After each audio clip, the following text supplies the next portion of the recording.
ऐसा क्या होता है कि स्टार्टिंग में सब कुछ ठीक रहता है, हर बात के लिए मतलब ओके जानू, और फिर थोड़े 5-6 मंथ के बाद में हर चीज़ के लिए नॉट ओके जानू, या फिर इंटरेस्ट कम हो जाता है। तो if you want to fix it, इस वीडियो को पूरा देखो। Hey loves, my name is Mayuri Pandey and welcome to my new video. और मैं काफ़ी टाइम से नहीं अपलोड कर रही थी क्योंकि हमने घर शिफ्ट किया है, और मतलब लोकल शिफ्टिंग ही है, लेकिन कुछ प्रॉब्लम की वजह से वाईफाई नहीं लग पा रहा था और इसलिए वीडियोज़ नहीं आ रहे थे। और मैंने ये सारी बातें इंस्टाग्राम पे इन्फॉर्म की थी सबको।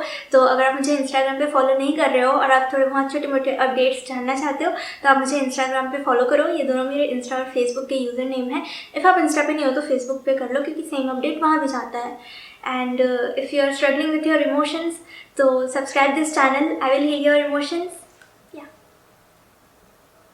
Number 1, don't take her for granted. शुरू में इतना अटेंशन और एफर्ट्स लगाने के बाद जब आप एकदम रिलैक्स हो जाते हो कि अरे अब तो मेरी बंदी है, अब कोई ज़रूरत नहीं कन्विंस करने की, तो जिन चीज़ों को आप उनको कन्विंस करने के लिए कहते थे या करते थे, उन्हीं चीज़ों को तो वो आपका इंटरेस्ट और लगाव समझती थी।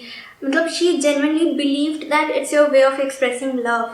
और जब आप वो चीज़ें करना बंद कर देते हो तो उसको लगता है कि he is taking me for granted, and we should never take anyone's love for granted. ना माँ बाप का प्यार, ना छोटे भाई बहन का प्यार, ना दोस्तों का, क्योंकि कोई भी हमेशा नहीं खड़ा रहेगा आपके लिए, आपको इमोशनल सपोर्ट देने के लिए कोई हमेशा आपकी लाइफ में नहीं रहेगा। तो जब तक कोई है तब तक उसके रहने की वैल्यू करो। And if someone is taking you for granted, तो मैं बोल रही हूँ चाहे आप कोई भी हो, कैसे भी हो, बट वो पर्सन लकी है कि आप उसके साथ रिलेशनशिप में हो, क्योंकि you are giving your 100% to keep that person happy, and that's why you clicked on this video. Number 2, don't let her talk down about herself. कोई चाहे कितना भी कॉन्फिडेंट हो, लेकिन ये चीज़ हमेशा उसके साथ होती है कि ज़रा सा कुछ हुआ नहीं और खुद को कोसना चालू। मतलब मेरे साथ तो बहुत ही ऐसा होता है कि मुझसे कोई भी मिस्टेक होती है तो मैं हमेशा ऐसी हो जाती हूँ कि that's so silly of me, यार थोड़ा सा तो दिमाग देना चाहिए था भगवान को, ये क्या है, मेरे से क्यों ऐसे होता है हमेशा। तो उस टाइम इट्स इम्पॉर्टेंट कि आप उनके दिमाग से इन बेतुकी बातों को हटाओ, उनको कहो कि no, you are not stupid, mistake सबसे होती है, वी आर ह्यूमंस, कोई रोबोट नहीं है कि कुछ गलती ही नहीं होगी एंड जैसा भगवान ने मतलब जैसा उसको बना दिया सिस्टम वैसे ही वो वर्क करेगा। मालूम होता है सब कुछ, लेकिन फिर भी से मिस्टेक हो जाती है क्योंकि वी आर ह्यूमंस, बहुत सारे इमोशंस होते हैं, 50 बातें चल रही होती है दिमाग में। तो उसका मतलब ये नहीं कि आप उस टाइम खुद को कोसो, और तो उस टाइम ऐसा थोड़ा इमोशनल सपोर्ट चाहिए होता है, तो वो दोगे तो उनको अच्छा लगेगा। Number 3, give compliments but not fake ones. Compliments बहुत ज़रूरी है to keep a girl with you, इसलिए जब भी वो अच्छी लगे तो उसमें बिल्कुल भी आलस नहीं करने का बोलने में। लेकिन हाँ ठीक है, ऐसा होता होगा कि आप यूज्ड टू हो गए एक ही चेहरा देख देख के, तो इतना मतलब तारीफ मुँह से नहीं निकलता होगा बहुत जल्दी कि यार ये बहुत अच्छी लग रही हो, बिकॉज हाँ हमेशा ही अच्छी लगती है टाइप। बट इट्स इम्पॉर्टेंट कि उसके बिना पूछे भी जब आपको जेन्युइनली अच्छी लगे तब आप बोलो, और कोई चीज़ जब आपको नहीं अच्छी लग रही है, फॉर एग्जाम्पल आई शेडो नहीं अच्छा लग रहा, तो आप बोल दो वो चीज़। और जब आप ऐसे करोगे ना कि जब जेन्युइनली ऑनेस्टली उसको बोलोगे कि हाँ ये अच्छा लग रहा है, ये नहीं अच्छा लग रहा है, तो इससे आपके ओपिनियन की वैल्यू बढ़ेगी। उसको लगेगा कि हाँ चलो ये हमेशा ही मतलब हमेशा अच्छा ही नहीं बोलता, हमेशा बुरा भी नहीं बोलता, जब इसको सच में अच्छा लगता है तभी अच्छा बोलता है मुझे। तो या it's good for you. Number 4, should not lose ourselves और ओपिनियंस। आप दोनों का रिश्ता चाहे कितना भी गहरा हो या कितने भी आप ऐसा इंसान हो कि उसकी खुशी में खुश रहने वाले, but you should not lose your selfs, your opinions, your in believes, unless वो प्रोग्रेसिव चेंज के लिए हो। रिलेशनशिप में जब इंसान होता है तो बहुत ज़्यादा ऐसे हेजिटेट करता है अपने ऑनेस्ट रिव्यू देने से पहले, ये सोच के कि वो कैसे रिएक्ट करेगी। But she should understand every individual have their own choice.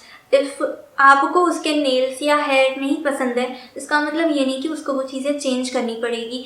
She can like those things you don't like, और ये उसका स्पेस है, वैसे ही ये आपका भी स्पेस है। तो no human being can have control over you, चाहे वो किसी भी रिलेशन से आपसे जुड़ा हो। Never never never tolerate toxic behaviour. Number 5, keep reminding her that you think about her. Girls want it, specially young girls बहुत खुश हो जाती हैं जब आप उन्हें कहते हो कि I was thinking about you. मतलब सच में मुझे सोच रहे थे, मुझे याद किए, वाओ। ऐसे तो कि उनको बताते जाओ, अगर आपको दिन में कभी भी उनका ख्याल आता है तो उनको बताते जाओ, खुश हो जाएंगी, अच्छा लगेगा उन्हें। Number 6, do not compliment other girls in front of her. नहीं, उसमें क्या अच्छा दिख रहा है तुम्हें? ना मेरे वांगू नक्के तिखा तिखा, ना मेरे वांगू ठुड्डी थल्ले तल्ला, ना उहदे विच नखरा मेरे वर्गा, ना मेरे वर्गा ओदा दिल वे ओदे बाल वेख के लगता है 15 दिना दे धोए नी। ये ना सिर्फ उनके मन में शक पैदा करता है, बल्कि शक का बीज बो चुका होता है और वो थोड़े टाइम बाद धीरे धीरे इनसिक्योर फील करने लगती है आपकी इसी आदत की वजह से कि आप उसके सामने दूसरी लड़कियों को कॉम्प्लीमेंट करते हो। तो इसे कहते हैं शक का बीज अपने हाथ से बोना, और फिर जब पेड़ बनता है उसका तो फिर तुमको प्रॉब्लम होती है। Number 7, notice small changes. She feels really special when you notice smallest change in her. उसके बर्ताव में, लुक्स में, या उसकी लाइफ में, या कहीं पे भी स्मॉलेस्ट चेंज भी अगर आप नोटिस करते हो और वो अडोरेबल हो ऐसा बोलते हो, तब तो शी बहुत ज़्यादा likes it. Number 8, make her feel secure and stay loyal. Last and very important thing that can make her stay with you for ever is your loyalty. तो उसको अपनी बातों से और अपनी हरकतों से सिक्योर फील करवाओ। जब वो आपको सोचे तो उसको शक नहीं, यकीन होना चाहिए। जब उसके माइंड में ये चीज़ रहेगी कि अरे यार ये तो ऐसे ही है, फ्लर्टी सा, तो वो बिल्कुल भी नहीं सोचेगी आपको छोड़ के जाने से पहले, क्योंकि उसको लगेगा कि अरे ये तो अपना जुगाड़ कर ही लेगा। पर जब उसके माइंड में ये रहेगा कि बस वही है और सिर्फ वही है, तो वो आपको ऐसी सिचुएशन में डालने का सोचेंगी भी नहीं। Unless she is evil girlfriend. आप बुरे लड़कियों के साथ मत रहा करो प्लीज़, अच्छी अच्छी लड़कियों के साथ ही रहा करो। So make her feel secure about you. And girls को अपने बॉयफ्रेंड से आई लव यू से भी ज़्यादा अगर कुछ सुनना पसंद है तो वो है, मैं सिर्फ तेरा रहूँगा, तुझसे है वादा ये मेरा, तू मांग ले मुस्कुरा के, मेरा प्यार है कह तेरा। इतने गाने गा रही हूँ, कॉपीराइट आया ना, I will not forgive my self. मैंने वैसे तो सारा बता दिया, लेकिन फिर भी it's more about balancing with each other. अगर आपने ज़्यादा वजन डाला और उनका कंट्रीब्यूशन हल्का रहा तो वो तो हवा में उड़ती रहेंगी और आपका पलड़ा नीचे गिर जाएगा ना। तो बैलेंस करने का ट्राई करो दोनों के एफर्ट्स को। फिर भी नहीं हो रहा है तो लीव इट, अपसेट नहीं हो। अब बहुत से साल और बहुत से हाल देखने बाकी है। इतना मनहूस क्या साउंड कर रहा है ये। Anyway, if you like this video, इसको लाइक करो, शेयर करो, और please I love you all. और मैं बहुत ज़्यादा कंफ्यूज हो रही हूँ आजकल कि मैं कौन से टॉपिक या कैसी वीडियोस बनाऊँ, तो प्लीज़ मुझे बताओ कि आप क्या देखना चाहते हो। इफ़ आप रिलेशनशिप टॉपिक से बोर हो गए हो और कुछ और देखना चाहते हो तो मुझे सजेस्ट करो, मैं कोशिश करूँगी अगर कर पाऊँगी वैसे वीडियोज़ तो प्लीज़ सजेस्ट मी। कॉन्ट्रीब्यूशन का पलड़ा हल्का रहा तो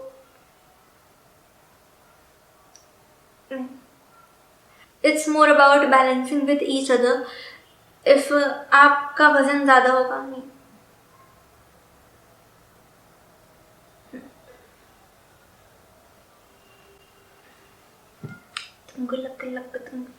फिर से, it's more about balancing with each other. If आपका वज़न ज़्यादा होगा, आपका वज़न